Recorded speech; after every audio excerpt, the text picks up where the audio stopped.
think the key challenges I've noticed and something that I've heard a lot of my clients worry about is first being what part of the culture should I give to my child and what part should I let them explore for the new culture. That cultural identity becomes a very significant aspect of expat family, because somewhere everyone is so rooted to the home country that they come from.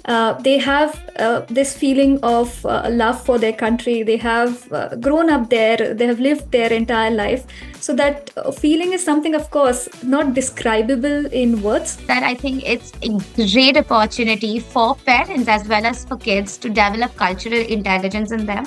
Yeah. Something that is so highly connected with your ability to develop emotional intelligence. Many a times, and it's something that it's not easy to communicate to the kids as well, even for parents, that it's difficult to explain the love for your country, the love for your homeland. Mothers not being these defining them as superheroes and super moms, and labeling them with such huge words that on the outward seem such fancy words, and we are praising them, but it holds so much pressure for that person that okay, how can the super mom not know what to do next.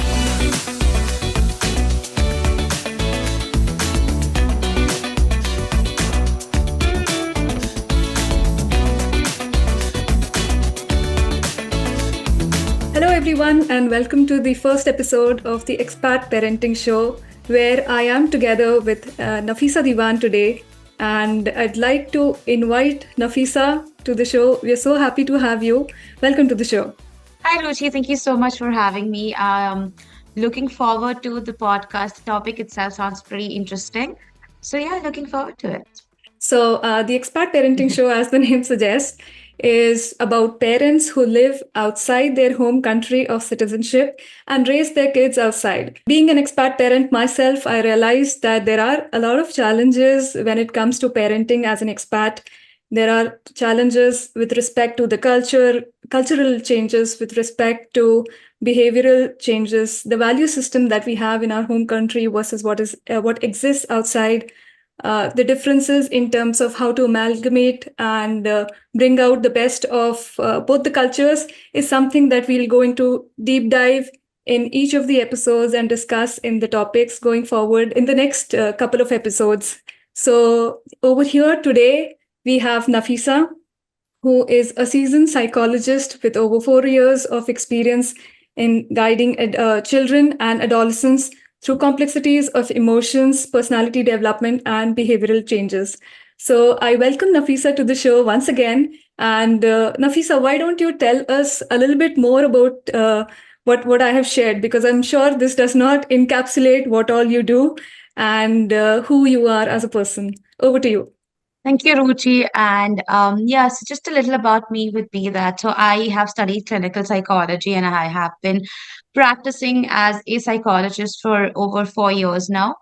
And majorly, I have worked with children and adolescents of different realm and different kinds, including children with special needs, adolescents going through body image issues, trying to navigate, school and their changes around social media and just so much that's happening with children and adolescents these days.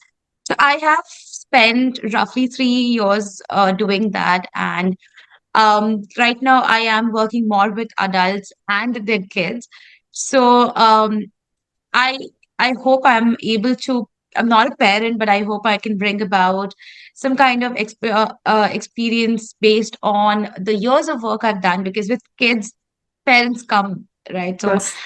it's sort of like a joint parcel that we get. It's never just working with kids alone. So because of that, I've had a couple of experiences that I'm hoping would be of value today. And that's why probably you're here in the show today to extract those experiences from you, the interactions that you have had on both sides, as you rightly pointed out, from children as well as adults. When I say adults, meaning parents. So I want to personally learn from you about the specific instances or things that you might have observed at a macro level, because whenever we talk of parenting, let's say it comes more of a one-on-one interaction or experience of a friend to a friend. Let's say when I talk to my friends about anything to do with parenting related issues, Mm. the challenges with regards to my son in terms of behavior, in terms of attitude, learning, whatsoever. It's a very one on one interaction and it's very singular in approach. The idea with you being an expert as a psychologist comes more from a macro view, and that is where I think your experience would provide more insights and value to the entire conversation going forward. So, without further ado, Nafisa, I'd like to ask the first question and jump on to the conversation with you, which is like, as uh, any parenting experience is unique. What do you think makes expat parenting a unique experience for families living abroad? Right. That's actually a very interesting question. And I think, like you said, parenting in itself is such a unique experience. Every individual has their own journey. And even though you even embark on this journey, I've seen so many people just inquire from a lot of people what it's going to be like, what are the things they should do. Um, I think the struggle for expat parenting is a little bit more because, especially for first-time parents, for mothers, I we've noticed that postpartum depression is extremely high. Um, there's also the aspect of weather and seasons and all of that involved because if I view from the clientele that I have had mostly Indian clients Mm-hmm. and Indians then who move abroad, we see such a drastic shift of culture, the way the country is, population wise, Right. at any time you leave, it's always busy, there's always help available.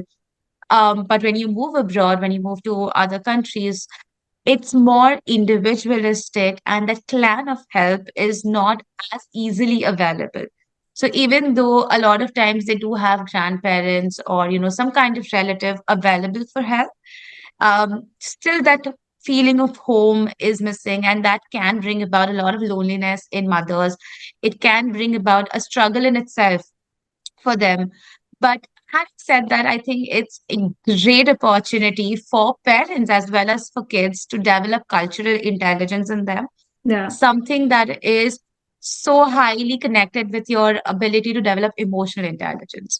So I think it's an experience. If we use it well, we can remove such great value from it, and we can use it to develop the child's personality in such a great way.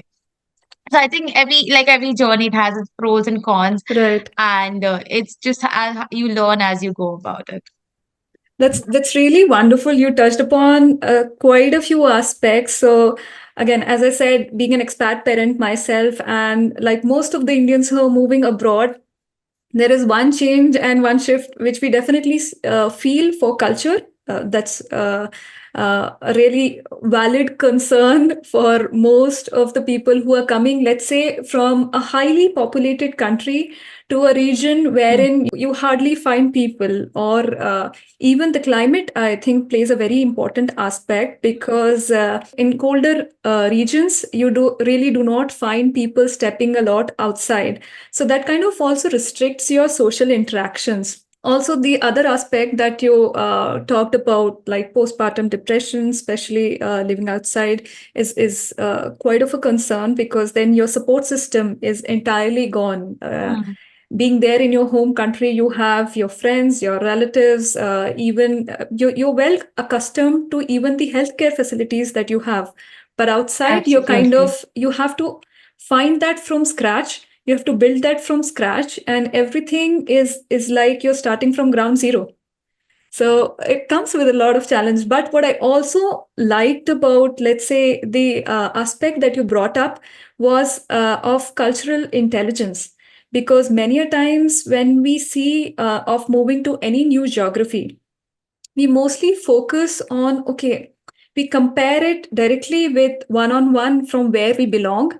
And then as humans, Mm. the tendency is we see the negatives first. There's never a positive that we Right. like to see. And the aspect of cultural intelligence struck with me when you said is because that opens up a possibility of looking at the positive aspect of the other culture that you're actually moving into. So the new geography that you're already, let's say I'm sitting in Luxembourg, so it opens me with a possibility to look at the culture of Luxembourg and the people over here. What is it that is different from my country?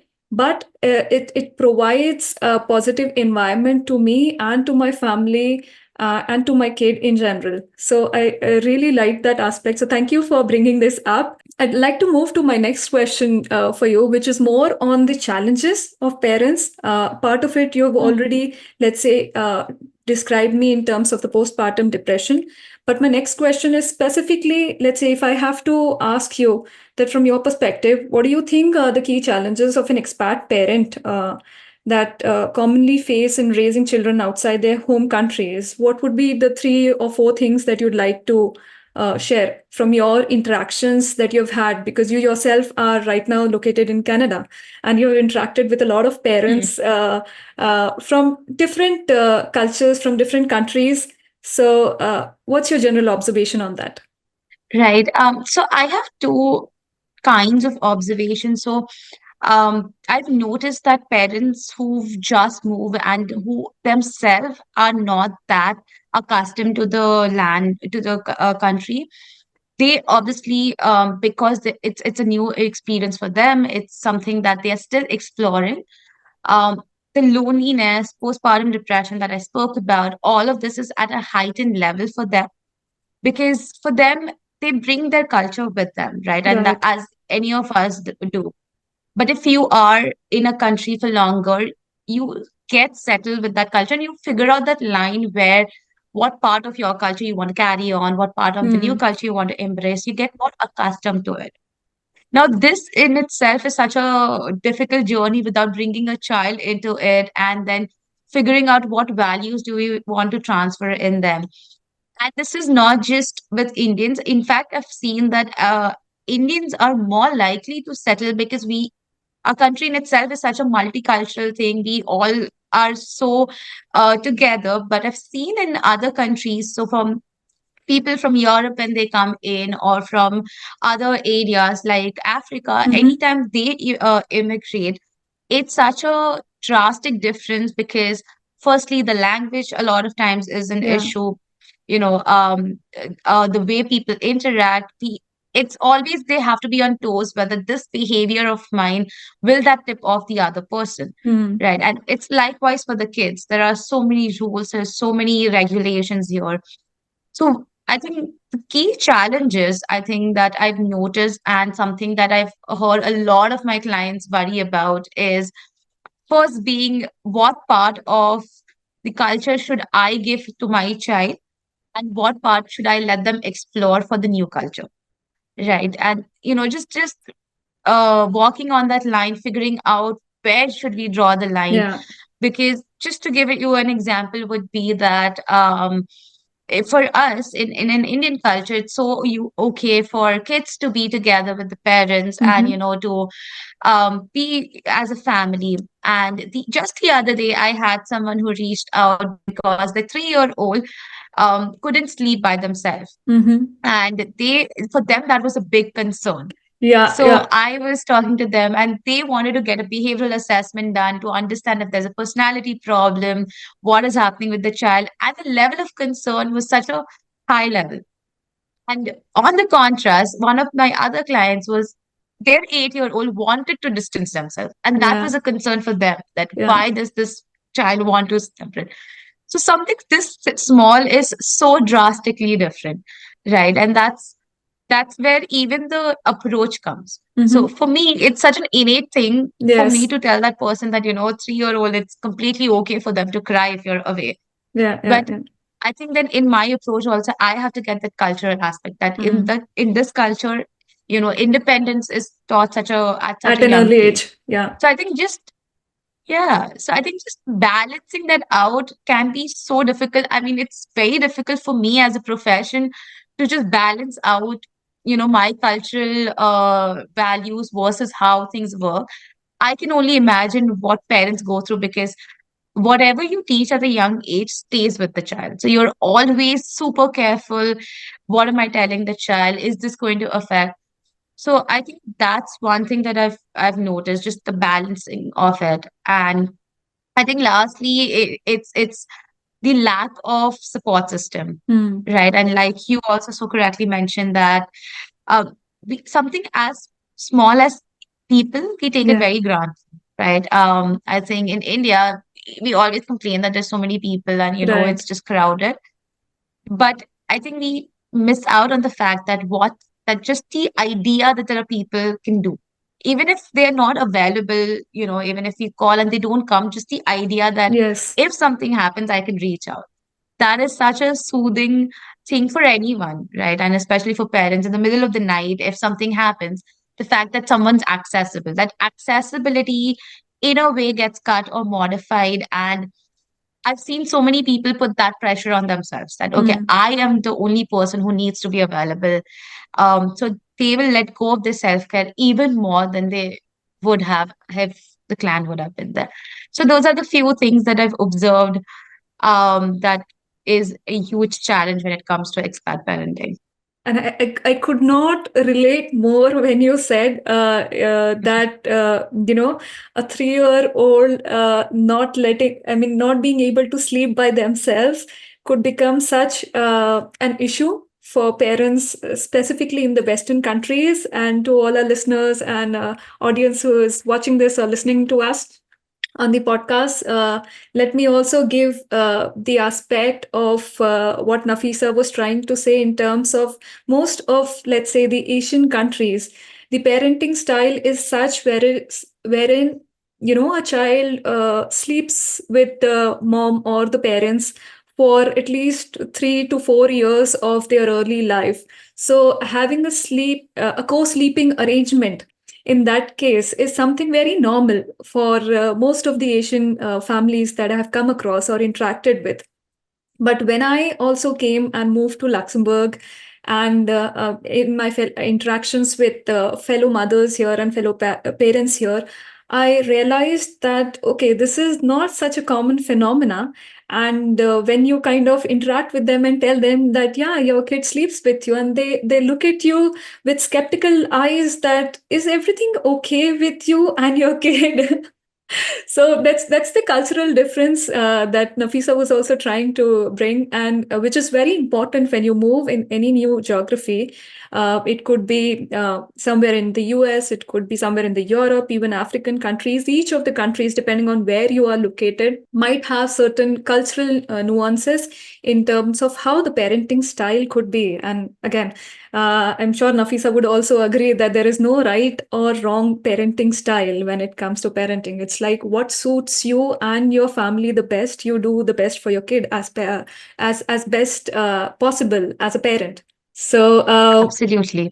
And I think go an ahead, important Nafisa. factor here is, yeah, no, I was just saying that I would just like to add one thing. I think the important factor here is just to understand what is it that can benefit the child, because I think a lot of times that gets lost, that we've left majority of our life in a country, but that child's developing stages are going to be in a different country. So even though we bring about a culture, will that culture be relevant when they Mhm. go out and interact with people from a different culture?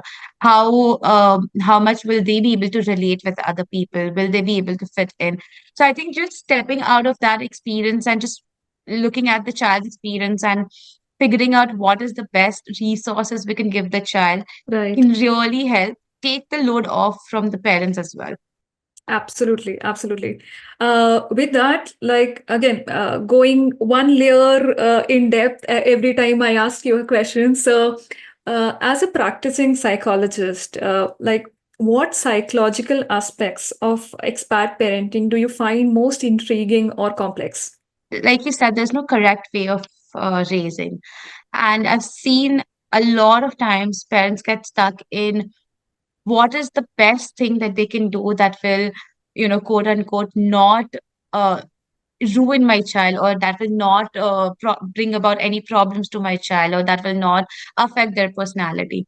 And I think the starting years itself, Mhm. everyone's so bothered that, okay, I have to teach them three languages.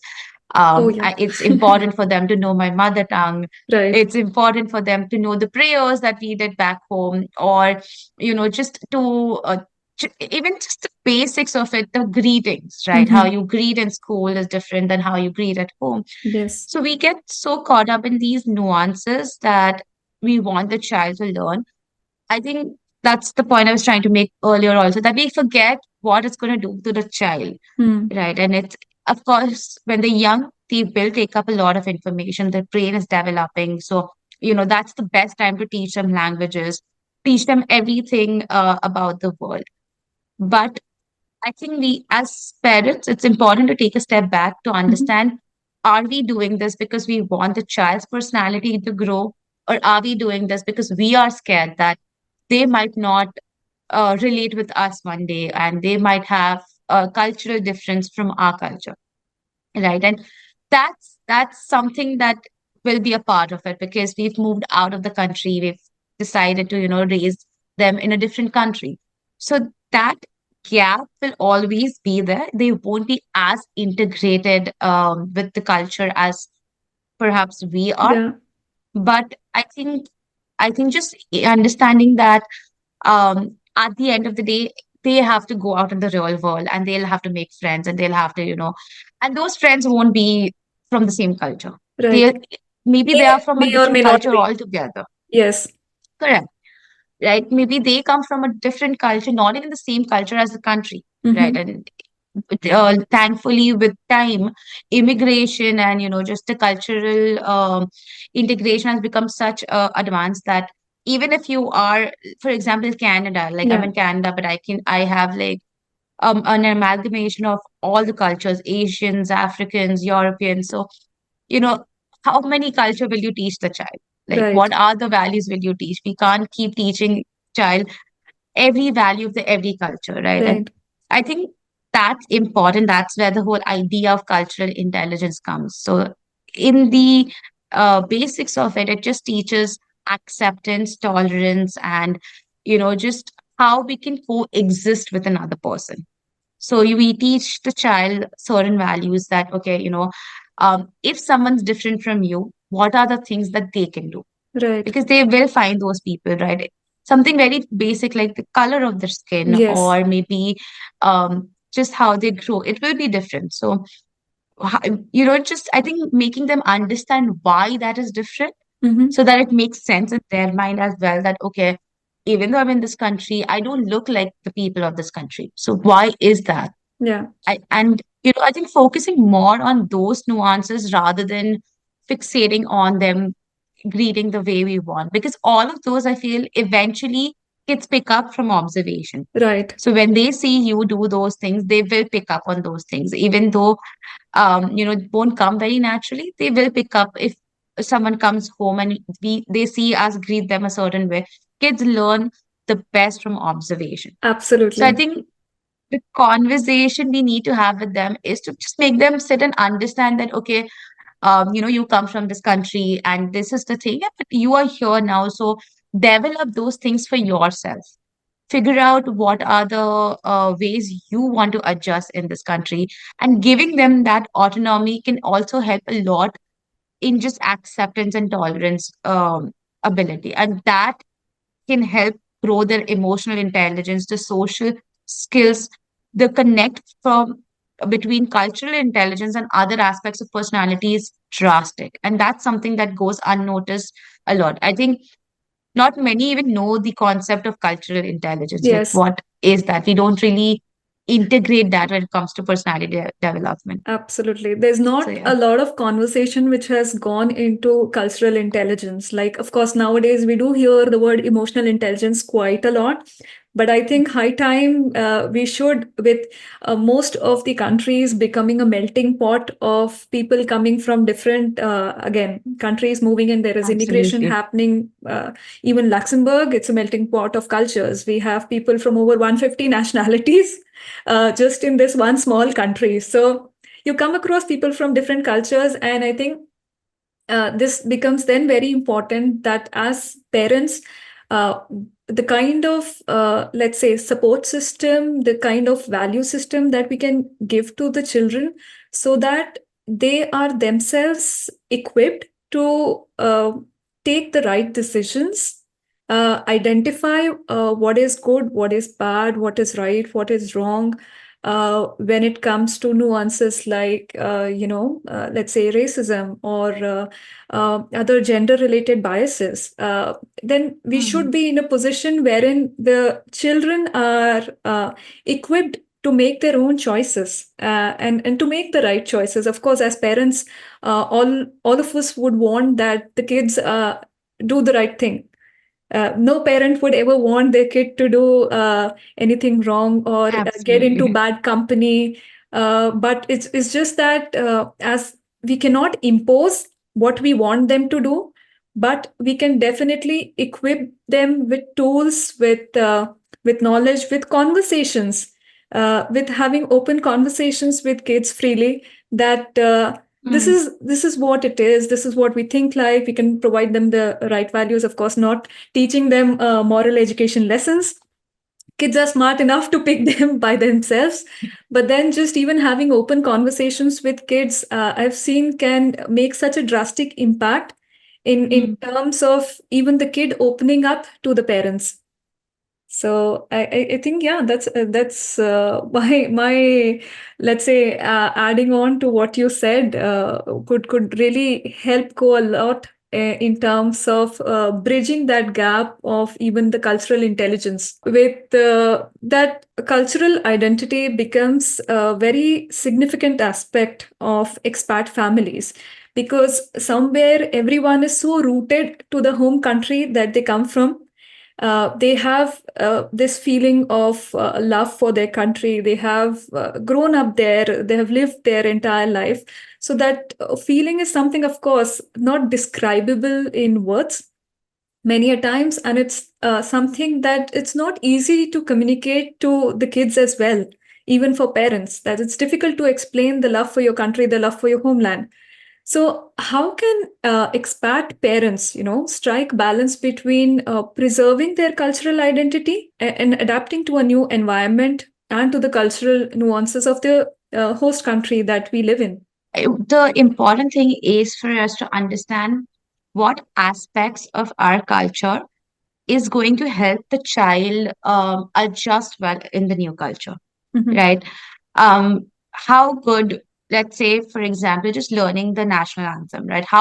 What purpose is it going to serve the child here, Yeah. right? Because at the end of the day, they're going to go to a school here. They need to learn things over here. And as much as we would want them to have those smaller nuances that we had growing up and the experiences we had growing up, they won't have that, right? They're Hmm. not in that environment. They're not in that setup where they will be exposed to those things on a daily level, right? Um, the same is, I think, for other aspects as well. And what I've seen is, again, like I said, if someone's here for a long time, it's integrated in them as well. Yeah. They will be more equipped in understanding what part of the culture will help the child because they've learned that from experience, right? So the initial years, if someone's been abroad for 10 years, they Yeah. know that initially what are the challenges they faced, what are the things that they had to unlearn and relearn in the new country, Absolutely. right? And that's something that we sort of extend to the child as well. But again, what I've noticed is a lot of homemakers Mm. do tend to struggle a lot because I think when you are working, you are inevitably exposed to other cultures. You are inevitably made to Yes. adjust to different environments and interact and understand how others behave. But when it comes to homemakers, it's they at no fault to theirs, Yeah. right? They have learned a certain thing for such a long time, and now to expect them to suddenly just unlearn everything and relearn everything that they know is a very difficult ask, to be honest, right? So I think in that sense, just helping them by providing with resources that can not bring about any kind of difficulty for the child to adjust Hmm. can help a lot. So um I keep recommended this, but this movie, Mrs. Chatterjee versus Norway, was a Yes, really good movie for about that expat parenting and the struggle that you go through, absolutely. Yeah. right? I think over here also, I have noticed in the way we deal with kids over here versus how we used to deal with back at my house, in my home country. There's more laws, more regulations. It's extremely strict, to the point that the child can reach out to the child protection services and be like, my mother's doing this. And, I think I've seen that parents are always on that edge of, if I yell, will the child do that? Because for us, culturally, that's an okay thing, that's how we sort of school. And again, I think that's a very Asian way of Yes. raising. And there has to be laws and all. And actually, this makes me think about this one gentleman who had reached out, because they come from this culture where, yelling and setting strict boundaries is a very okay thing. That's how Mm. they were raised. So that's how they know how they need to be raised. Um, and they tried doing that with the child, and the child got angry, and the child moved out, and they didn't know how to handle that situation. Yeah. Yeah. Because first, they they felt such a disconnect that, we would have never done that with our parents, and to see the child do that with me, that's the cultural disconnect that they felt, that okay, in this culture, I don't know what should I do to raise the child, to discipline the child. Right. What are the steps that I need to take? Because this is what I've learned. This has worked very well for me. And that's what even he said, that, when my parents did this, it worked. We turned out fine. We are doing well for ourselves. And that's, at the end of the day, that's what we want. We want the child to do okay. And I think the perplex that the particular gentleman had was so intense. And, even I was trying to figure out and explore more options with him. What is the best thing he can do in that situation? And here, the legal age is also 18. So above Yeah. 18, the child becomes responsible. They can take their own step. For Asians, in 18 is still a very young age, right? 18 is Yeah. Yeah. barely an adult. How can you take your own decision? So I think these are the things in that, just navigating, like I said, what aspects of culture is going to help the child, right? So when you are in the West, certain things like just the dress up or how you interact with the child, the distance you keep from one person to the other, just the idea of consent when you are playing, all of these smaller nuances that can help you as well. So Yeah. I think as parents, it's important for us to just understand, is this part of my culture really going to benefit this child? Or am I just overloading the child because I feel guilty that I have brought the child away from the culture?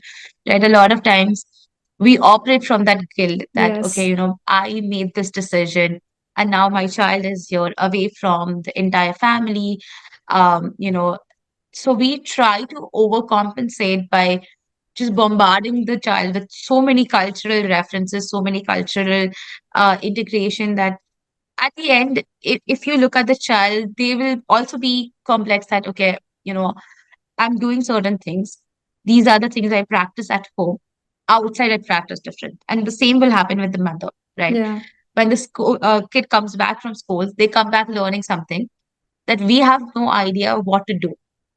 So I think that's the best way to understand and to teach the child the idea of coexisting. Yeah. How can they coexist with the cultural thing that they've learned, with the cultural things that we've learned, right? And that's the best way of showing by practice how tolerant we can become, what part of, be and let be. So we also let the child be with the cultures that they are picking up, because at the end of the day, like I said, that's something that's going to come handy to them, Yes. right? Anything that we bring from our culture, even though we want it, but then that comes from a place of us. Mm-hmm. So Mm-hmm. it's something we're doing for us. It's not something, even though we feel like we're doing it for the child, it's more for us that we want that connect with the child, right? So that is it. It is a extremely challenging part of parenting, definitely. And I think I often say this, that in that part, the parents need more support. Right. And I think we keep forgetting that they are in this journey as much as the child is.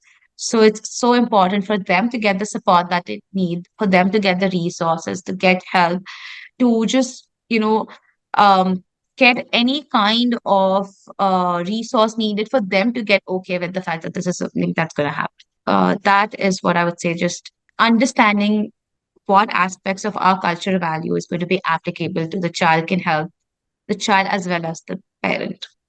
That's quite a wholesome aspect and of what you covered, Nafisa. Because when I look at it personally myself as well, when I try to now think what have I been doing up till now, let's say many a times things could come from a place of my personal or emotional attachment towards my home country, that I might be trying to impose it to my kid without realizing that uh, is it going to benefit my kid in some way or not. And even if it is, I mean, even if it does not do anything, or even if it's neutral, let's say, uh, what Mm, value does it add?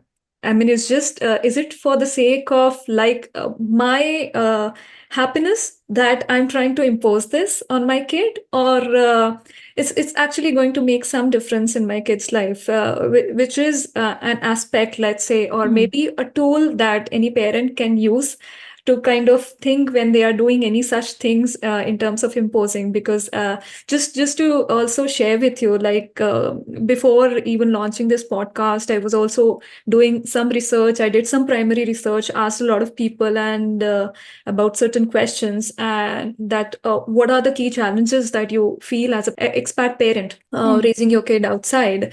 The high level theme that emerged out of it was, of course, cultural challenges and cultural differences. What was the key theme that stood out in the key challenges that they mentioned?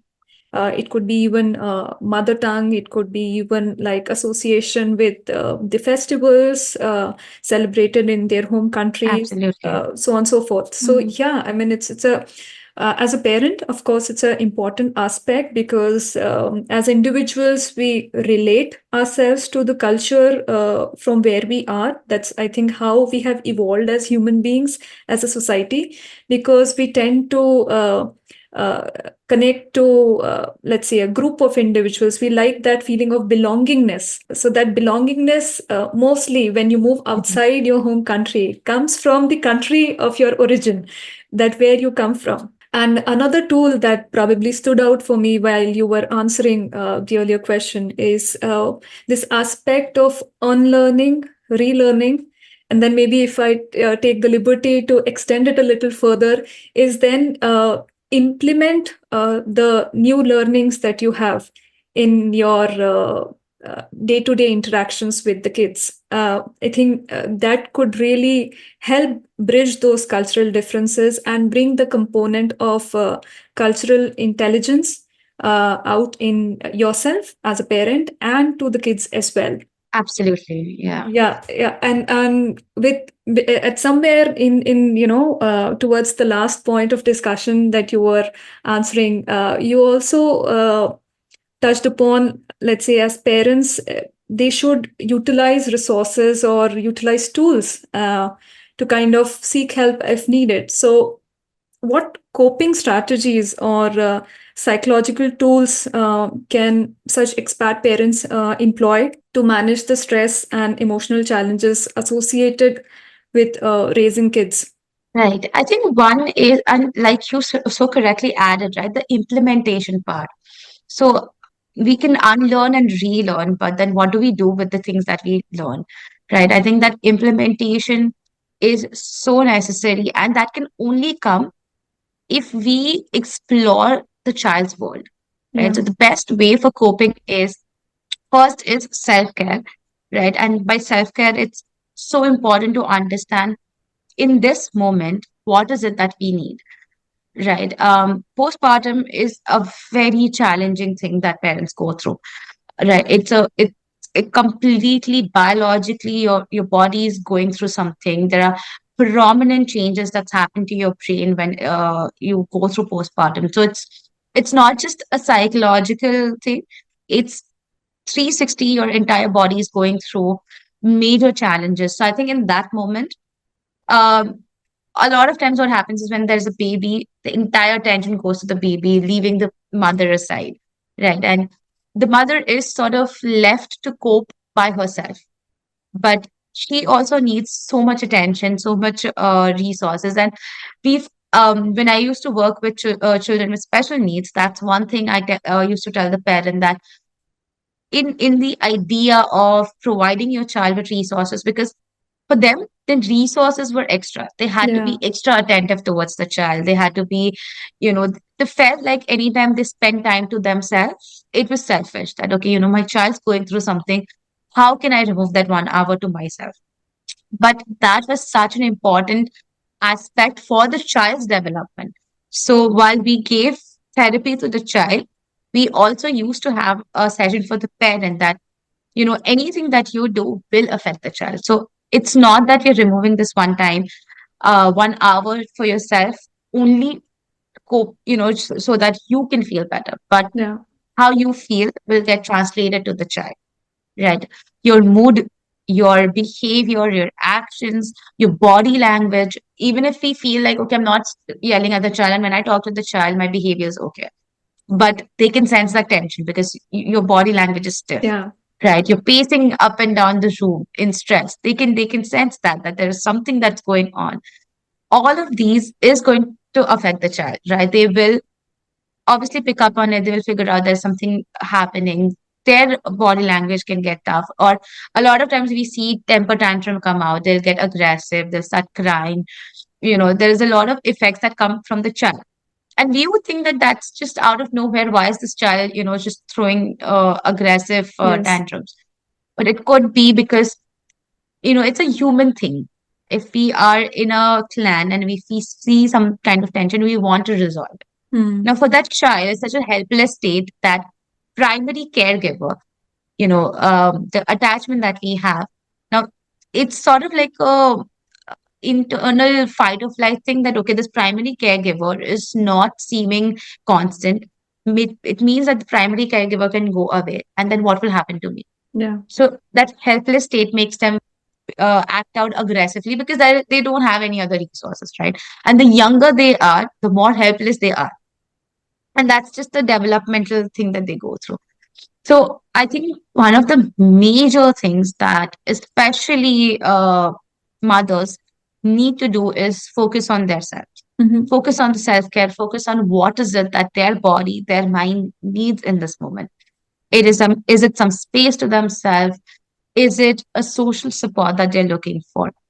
Once that is resolved, Yeah. is when we start exploring the child's world, Right. right? I think rather than getting them to our world, it's so important for us to step into their world and understand what experiences is my child living. So, what are the resources will my child need, Yeah. right? Because at the end, I think every parent is just concerned that, okay, I just want my child to be okay. So, once we start living that experiences with them and we start understanding why the child's doing what they're doing, it makes us also feel more relaxed, that okay, it's not wrong, it's just different, Yeah. right? The child's not behaving incorrectly.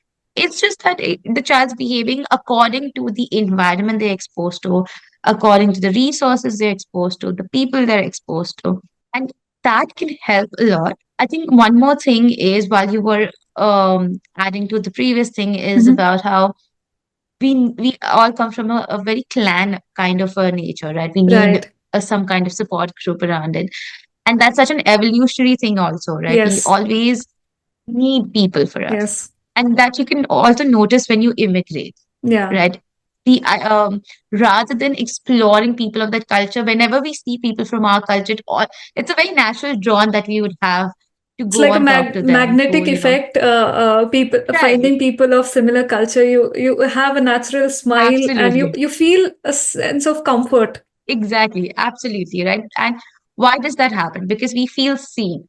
We have that safe Yes. zone, right? And evolutionary people of the same clan stuck together because you know that if something happens, if one person's vulnerable, other will come to the rescue, Right. right? And that's what we feel when we see known or people from similar culture in a foreign land. That okay, they'll be able to understand my needs in this moment if other people can't. So Yeah. the same is for the child, Yeah. right? But unfortunately, that clan for the child is different, Right. right? So for them, if for example they've been brought up here, when they go back home, there's a disconnect for them because those are not the clan for this child, right? So that Absolutely. difference, we just have to extend our experiences to the experience of the child. Rather than, I think what we end up doing is we just use the topmost things.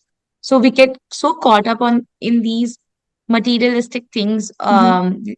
those outer value things, that we forget that internally, if we provide the foundation, Yeah. all of those external things fall in place, Right. right? And that foundation is just that difference, that okay, um in your core, you have to be a kind of person, you have to interact with people, you have to respect. Those basic values remain the same no matter where you go, Exactly. The right? basic human values of So care, that, love, compassion, correct, towards each other. I think, yeah, that kind of remains same. And I guess it would be universal for people across. I mean, I doubt any culture would have absolutely, any difference in these core values. And apart from that, of course, I mean, there could be finer, let's say, high level. Differences in terms of value systems of different cultures, which is fine. And I think which we discussed in the initial conversation, that mm, it's as long as it benefits the child as well as the parent, it's fine. Like choosing the best out of whatever options you have available with you. absolutely. And that's something that we explore a lot, that how many times have we sat down and actually had that conversation with the child, that okay, what happens in school, Yeah. what is it that you would need that can help you gel well with the people, Right. right? We are so a lot of times, and again, it's a very innate thing, right? It's not Hmm. that we don't want to do that, but that idea never comes that okay, we have gotten the child in a different country, so they will have a different ways. We want them to be of a different culture in a different country. So Right. it's sort of like taking a desert plant and then putting it in a cold weather and being like, okay, now you would need to give me a fruit over here. Yeah. So Yeah. that's not going to happen, right? So that understanding that okay, what is it that they'll need to give that fruit in this environment is what we need to understand. I'd like to add like one more tangent to it, Nafisa. Like when you were describing me this, it kind of made me Mm, think that even when we have those conversations with kids of how did the school go, often or many a times it's restricted to the education related discussions. Like hardly I have encountered parents actually discussing how are you interacting with your friends, what mm, did anyone get hurt today, what was the best part of today's day, why was it best, what moment stood out to you, on the softer side, let's say on the human level side, how is a child feeling, how is the child interacting with the others around him or her. Maybe it could be with their friends, maybe it could be with their teachers, it could be with the support staff. Those kind of conversations are not something which parents do naturally, but which I think are mm. very important, which should be done, because then it opens up the opportunity for parents to kind of understand their kids also a little bit better in terms of what kind of values do they associate with, is what I think could be really useful. Like if parents would have more conversations apart from, it's good to of course ask about how the education is going of a child, and it's very important, let's say, Mm, to know about it, but at the same time it's also important to know how your kid is interacting socially with others around them, which could make a significant difference in terms of, let's say, understanding the challenges that a child might also be facing, and then give insights to parents as to how you can actually tackle them. Absolutely. I couldn't agree more. In fact, you can see these classes that happen, the social emotional learning classes, and you know, it's these things should not be taught as a form of classes. It's a little bizarre because Yeah. these are something that, they build on eventually if we just give that importance to it, right? So I think you highlighted so well, and that's also part of the cultural thing that happens, that in Asian Hmm. countries we are always so academically oriented, right? Yeah. It's always academics. It has to be that, okay, you're doing really well. I've noticed that in the West it's more of a like a holistic development, that Yes. they'll have social skills, they'll have extracurriculum, but even if it is not there, right, I think just focus on the holistic development, that okay, so my child did come first, but is does he have friends? If Yeah. not, then what is the reason that he's not able to make friends? Yeah. Can I just understand it? Is my child being bullied, or is my child bullying someone? If so, then what is the reason for that? Right, just understanding basic empathy in the house. If the child sees you sad, how does that the child react, right? Yeah. Does he come and ask you what's happening? Does he change his behavior? Just those basic things on a daily level, just understanding whether the child is able to express their emotions. If Yeah. something's upsetting them, how do they express it? Right? Are they able to use words? Are they able to understand that, okay, right now I am feeling angry? I think just focusing on all of that, um, again, it, it all comes down to then developing that cultural intelligence, which will help them, better adjust in the world. And that's not just in the country that they are. Even Yes. when they grow up, if they choose to move somewhere else, Absolutely. that they will take along with them, right? That resilience Yes. that they develop, that no matter what the situation is. And I think I say this quite often, that as an expat parent, we have that advantage of developing resilience in the kids, because they will be exposed to so many different things, Hmm. different situations, different challenges, that, that resilience gets developed. And that's something that's I have progressively seen deteriorating in kids these days, Yeah. because and to, again, to no fault of ours, it's just the technology has become such that the idea of immediate gratification Oh, has yes. become so high that, if I don't get something, then it's just the end of the world, Absolutely. right? And so there's other aspects, I think, just the words that now the kids have started to use, that, okay, I'm going to get depressed, or Yes. all of those things.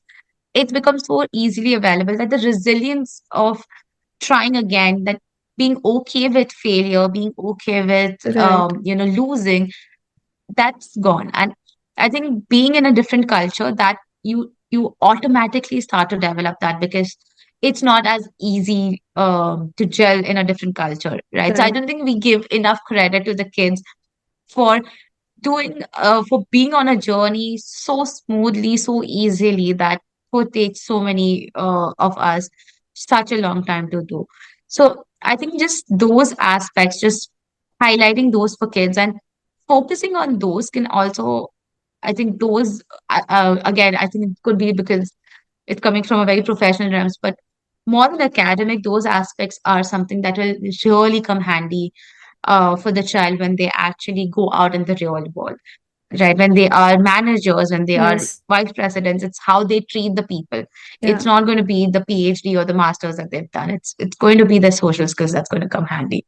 Absolutely. And I think that's a really great point, because, I mean, I've interacted with so many individuals. Of course, I mean, we both are adults, pretty grown up, working for quite some time professionally.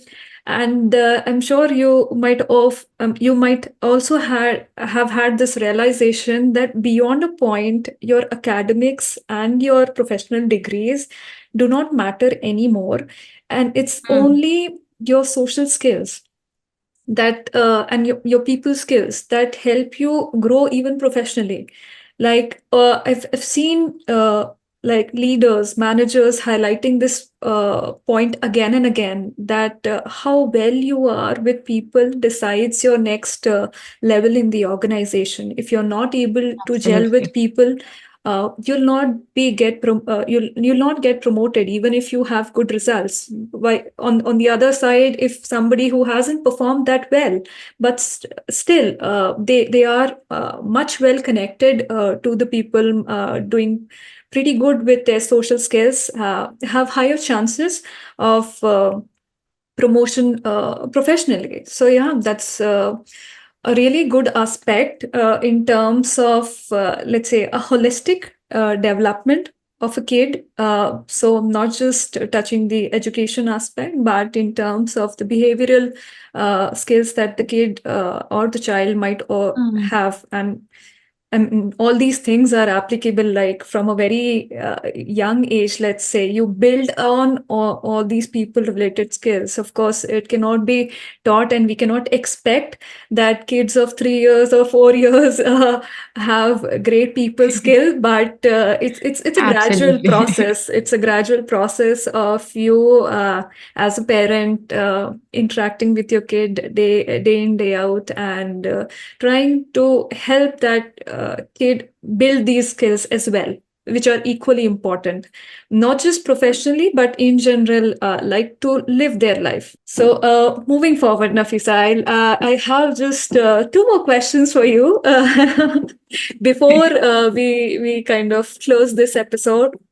So, in one of the earlier, in the last question, in fact, you kind of mentioned of the tools and the support system that parents can take, and so this question is more related to that, like how significant it is, how significant is professional psychological support in enhancing the emotional Mm. well-being of an expat parent as well as children, and what role can it play in their overall adjustment? Right, absolutely. I think it's very essential, it's very crucial. Just I think we need to normalize reaching out for support and not taking everything on our own and not doing it by ourselves. And Mhm. just normalizing that support does not mean that you are flawed or that Yeah, you were incapable, right? It's you are only one person. There is only so much you will be able to handle. And if we are okay getting support from family, then we should also be okay getting support from professionals and, yes, you know, accepting that, okay, I try to do this by myself, I can't do it. And that's completely okay, yeah, yeah, right?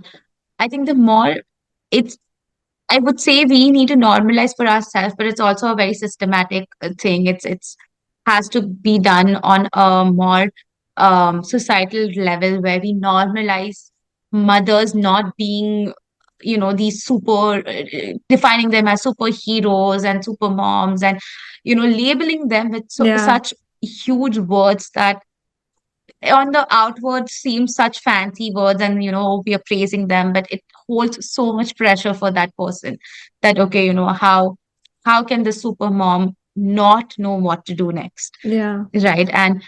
And we have so many internal conversations that I'm a mother, the maternal instinct needs to know what needs to be done next, yeah, right? yeah, yeah, But that's not what it is. It just because maternal instinct is more of like if the child is in harm, you will know uh, that you know the yeah, child's yeah, harm and yeah, you go provide support.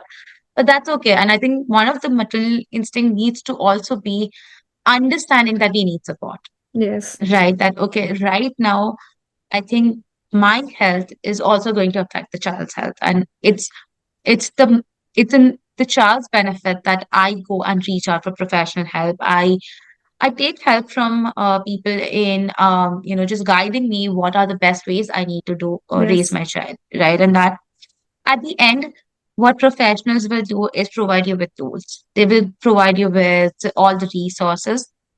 You decide how best you have to use those resources, right, right? Nobody's going to come home and literally tell you that, okay, now you have to do this with the child. That's exactly, not how professional realm works. But I think just getting that safe space. And I recommend therapy for parents a lot, because Mm.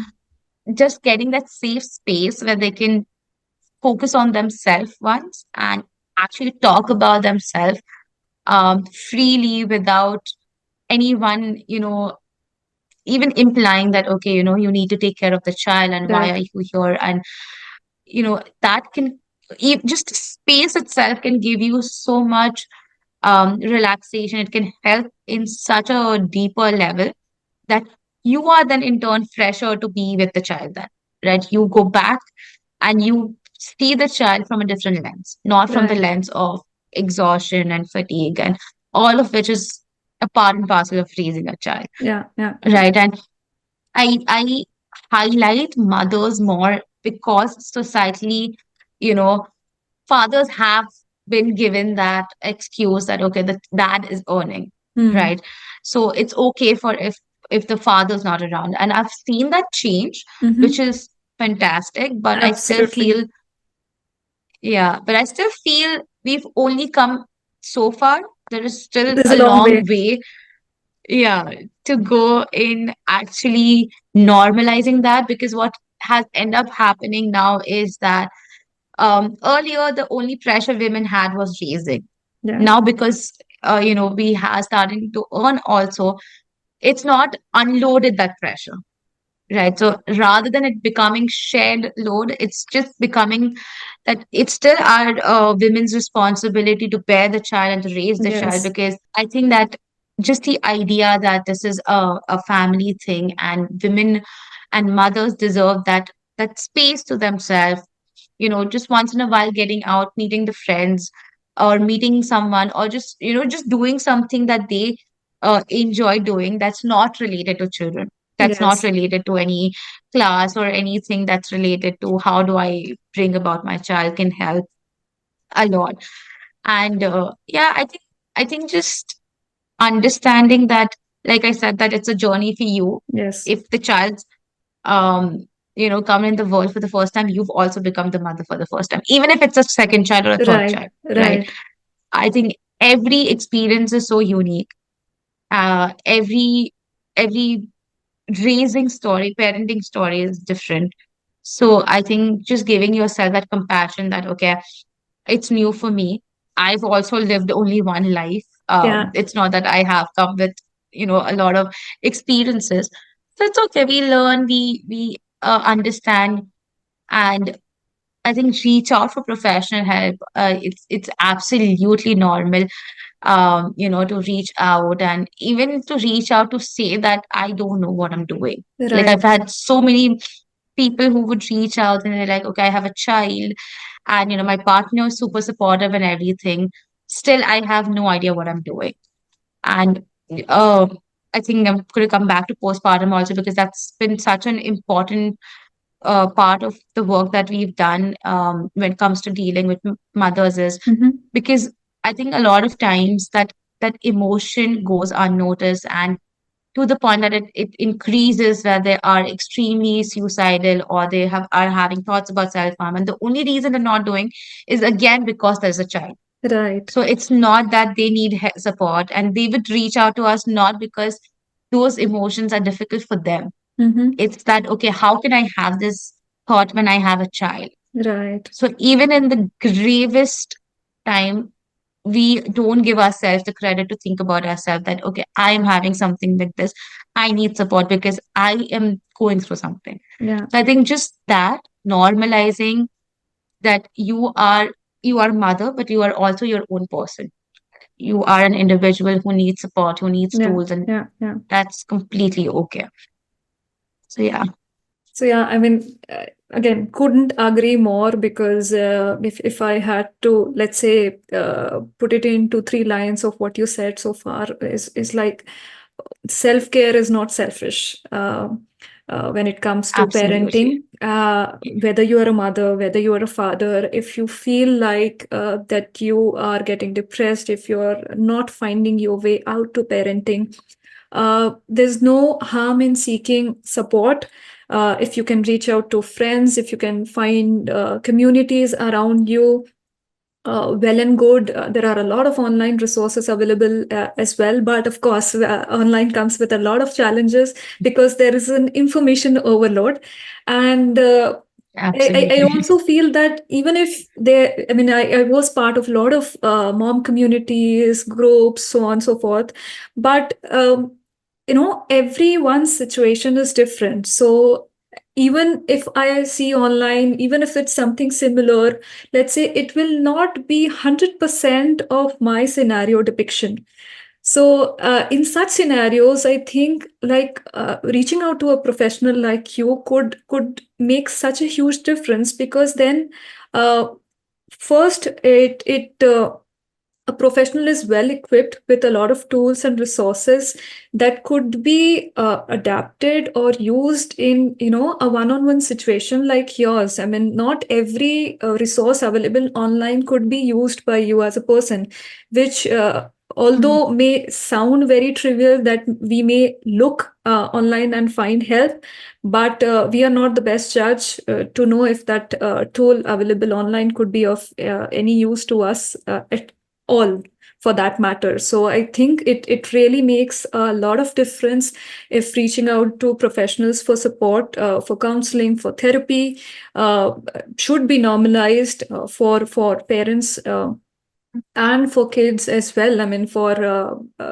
elder kids, there is a need for, I mean, there could be a need for interacting and seeking the help of professionals like you.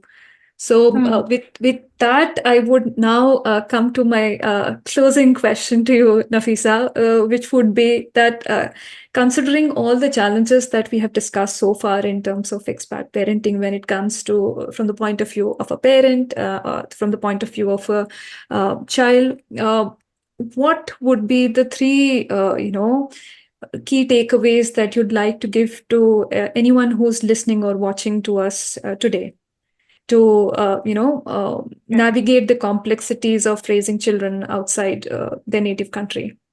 I think first is the relearn, unlearn, relearn, and like you said, implement. Yeah. Extremely important, and I think that's applicable to everyone, not just expat parenting or parents in general. I think as we grow, as the world changes, it's so important to unlearn our experiences and to have the bandwidth to relearn, right? To have the bandwidth to recognize that, okay, my certain experiences were relevant back then, but they're not relevant now. Yeah. And to be okay with that, right? I think a lot of times we take it up on our esteem and our ego that, okay, how can I be wrong? Yes. But it's not that you're wrong. The world's changed, and what you knew was correct in a certain time, in a certain space, but now that space is not there.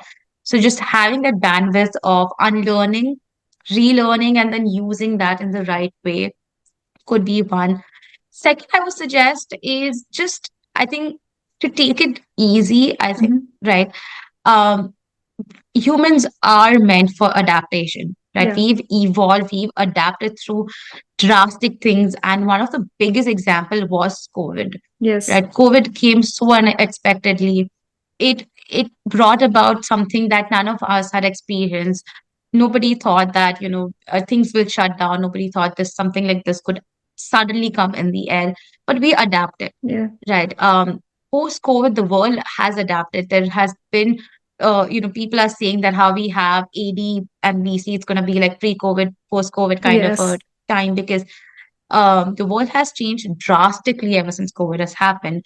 And if I talk about companies, the whole idea of employees working from across globe was such an Exactly. unimaginable thing. Yes. And Pre-COVID, it now was so calling different. people, exactly. And now the fact that people calling people to office is a struggle. Yeah. That, how do we get people back home?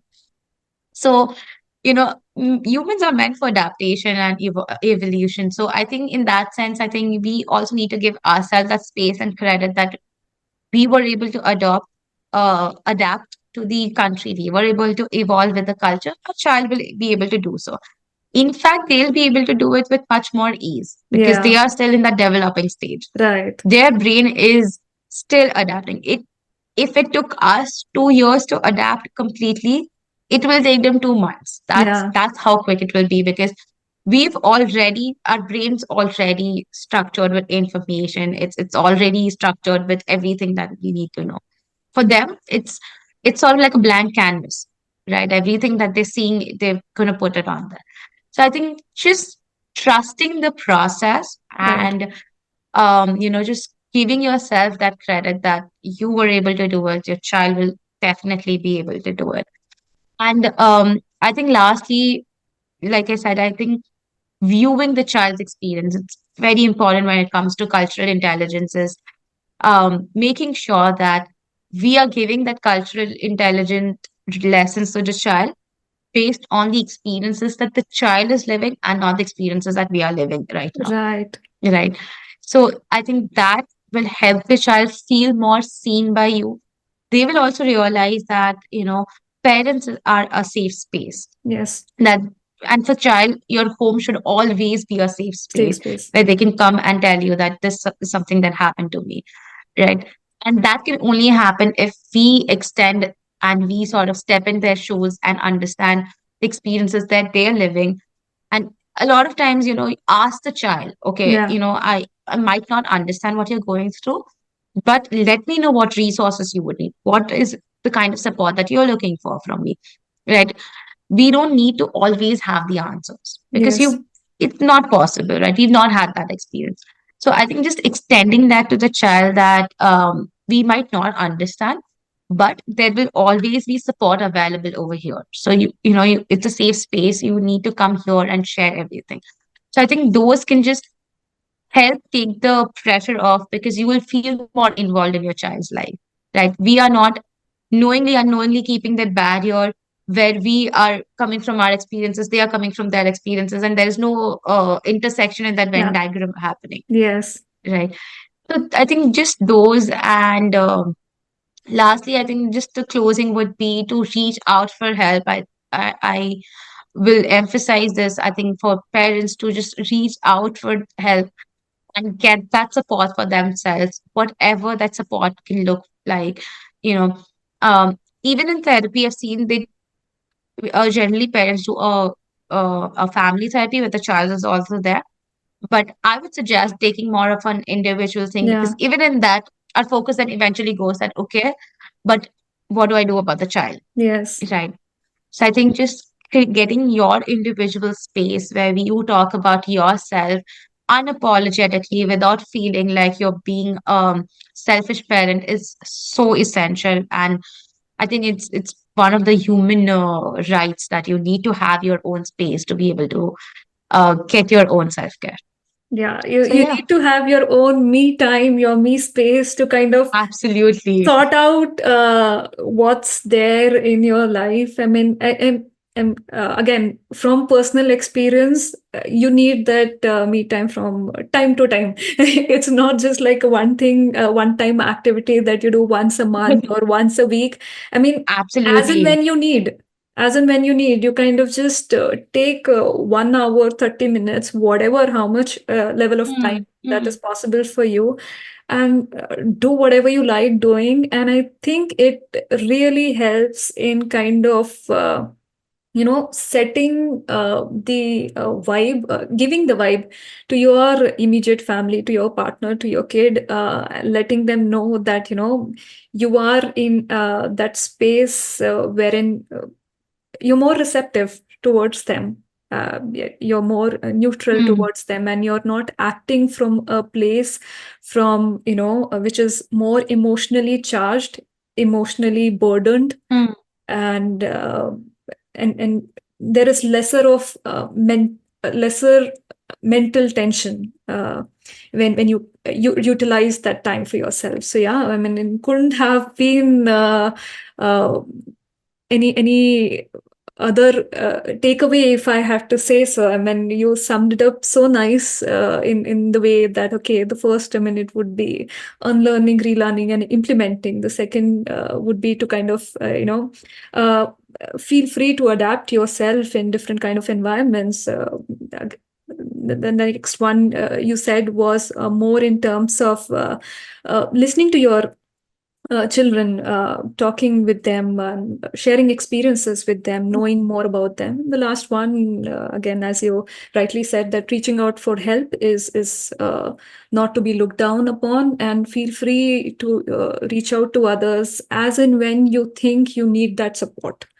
So I'm so happy that we had this conversation today, Nafisa, and you really provided such great insights. I hope that our listeners and audiences kind of did experienced or felt the same, that they took out something valuable, that they may try to implement it in their lives.